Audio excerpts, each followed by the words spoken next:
عايز تعرف ازاي تفضل فقير؟ لو بتعمل الحاجات دي انت فعلا هتفضل فقير. النهاردة هنتكلم عن حاجة غريبة شوية، هي ازاي تفضل فقير. زي ما سمعت كده، في ناس كتير بتقع في اخطاء معينة بتخليهم يفضلوا فقراء طول حياتهم. تعالوا نشوف ايه هي الاخطاء دي. اول حاجة، انك تبقى مستريح بالوضع اللي انت فيه. يعني لو انت بتشتغل شغلانة براتب ثابت ومبسوط بكده ومش بتحاول تطور من نفسك او بتدور على فرص جديدة، ده هيسبب لك انك تفضل في نفس المكان. هقول لك على مثال واقعي، كتير من الناس بيشتغلوا نفس الوظيفة بقالهم سنين ومش بيحاولوا يغيروا او يتقدموا.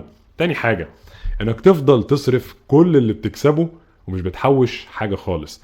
لو كل شهر بتصرف راتبك كله من غير ما تحوش او تستثمر جزء منه، هتفضل دايما على الحافة ومش هتعرف تطور من حياتك. ناس كتير بتصرف فلوسها على حاجات تافهة زي اللبس الغالي او الاكل بره كل يوم، ومش بيفكروا يحوشوا حاجة للمستقبل. كمان انك تفضل تستلف طول الوقت. الديون بقت جزء من حياة الناس، كتير بيستلفوا علشان يشتروا حاجات مش ضرورية زي عربيات جديدة او احدث موبايل، وبيغرقوا في الديون. ده طبعا بيخليهم دايما تحت ضغط ومش عارفين يتحركوا لقدام.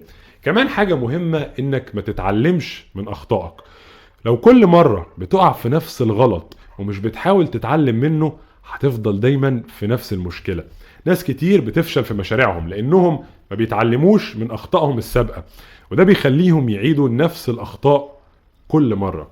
وفي الاخر، انك تكون متشائم ومش مؤمن بقدراتك. لو دايما شايف انك مش هتنجح او ان الحظ ضدك، هتفضل فقير. التفاؤل والثقة في النفس هما المفتاح للنجاح، ولازم تؤمن انك تقدر تحقق اي حاجة لو اشتغلت بجد. فيا جماعة، لو عايزين تفضلوا فقراء اعملوا الحاجات دي، اما لو عايزين تحققوا النجاح والثراء حاولوا تتجنبوا الاخطاء دي وتشتغلوا على تطوير نفسكم دايما.